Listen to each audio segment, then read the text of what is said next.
think is going to happen over the next few years with the cost of living crisis, which is not just in the UK, it's pretty much all over the world. Yeah. People are literally, the average salary is about 25, 30 grand a year.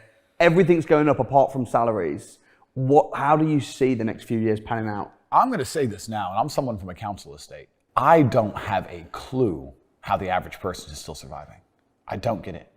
Like 25, 30 grand a year in the current world is such a tiny amount of money. It's man, it's about to be worse than ever before.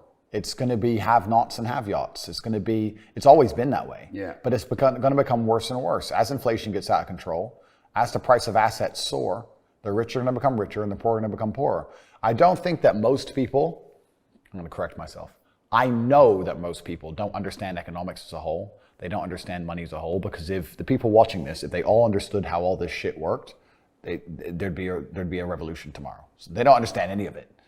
But it's very difficult for a government to even pretend to give a shit about the average person to me, because I understand how all this works.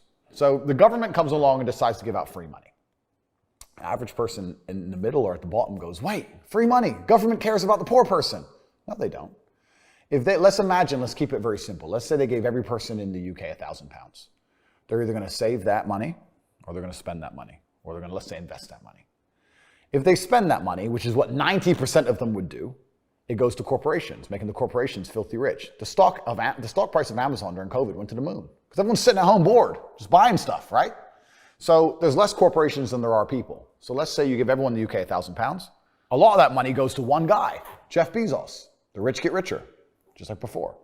Let's say they invest it. Well, they're going to invest it in what? The stock market? Well, that increases the share price of companies. Who owns companies? Rich people. Let's say somehow 200 of these people are best friends and they're never going to argue, and they get together and they get £200,000 and they buy a house, for example. That's still going to raise the price of housing on that street. The house owners, the homeowners are going to get richer. The people who already own things, the asset owners, are always going to get richer. No matter what you do, the people who are poor are always going to get poorer, and the asset owners are always going to get richer. Yeah. And it's running away now to a point where the chance of buying a home on the average salary is near on impossible. I mean, you know some hacks, you know some things about it, et cetera, et cetera. But I don't know how people are surviving on this money. Because I come from a council estate in Luton, that's fine. But now I'm living in a world where I can talk a bunch of rich people stuff right here. For me, it's very normal now to jump on a jet from Bucharest, where I live in Romania. I'll go to Monaco, that's 30, 40 grand. We'll go stay in a hotel, which is 5 grand a night. We'll go out for dinner, 3 or 4 of us, that costs 15, 20 grand. We'll have a business meeting, and I'll jet home. I'll spend 250,000 pounds in a weekend to go to a meeting. and I'm not the only one doing it. There's 30 other guys there doing the same thing. Like, I don't think people who are working normal jobs understand that there are people out here making such ridiculous sums of money. And that would be the hardest thing for me if I ever had to get plugged back into the matrix and work for 30 grand a year. Is not the wage, just knowing how badly I'm being wrecked. Yeah. I'd be like, knowing how much I'm being screwed would just upset me. But yeah, it's going to get harder and harder. It's not going to get any easier. The government has no power to legislate money into the hands of the poor. They can take more money off the rich, or they can attempt to. We can talk about that in a second, because they really can't. But they can attempt to take more money from the rich. But throughout the bureaucracy and the way the machine works and the corruption inside of every government, by the time let's say they take 100 million, let's make it easy numbers, maybe 30 million of it might end up kind of somewhere a little bit. And then we have the same problem we discussed earlier. The poor people just spend it, goes back to the rich people. Yeah. Like, it's just the way the whole system's set up. The average people come to me and say, what do I do? I'm just the average guy. And my only answer is stop being the average guy. That's my only answer. You can't just be the average guy anymore.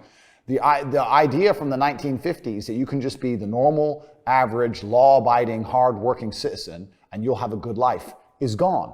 Any man out here who goes, I'm just going to work hard, do my bit, and obey the laws, and I'll have a good life. No, you won't. No, you will not. Just doing your job is never going to make you rich, because you're just going to be taxed into infinity and you're going to stay broke. So just obeying laws and doing your job now has set you up to be a peon and a slave for eternity. You have to get yourself in a position where you're making enough money that, I'm not saying laws can be broken, but there certainly can be bent.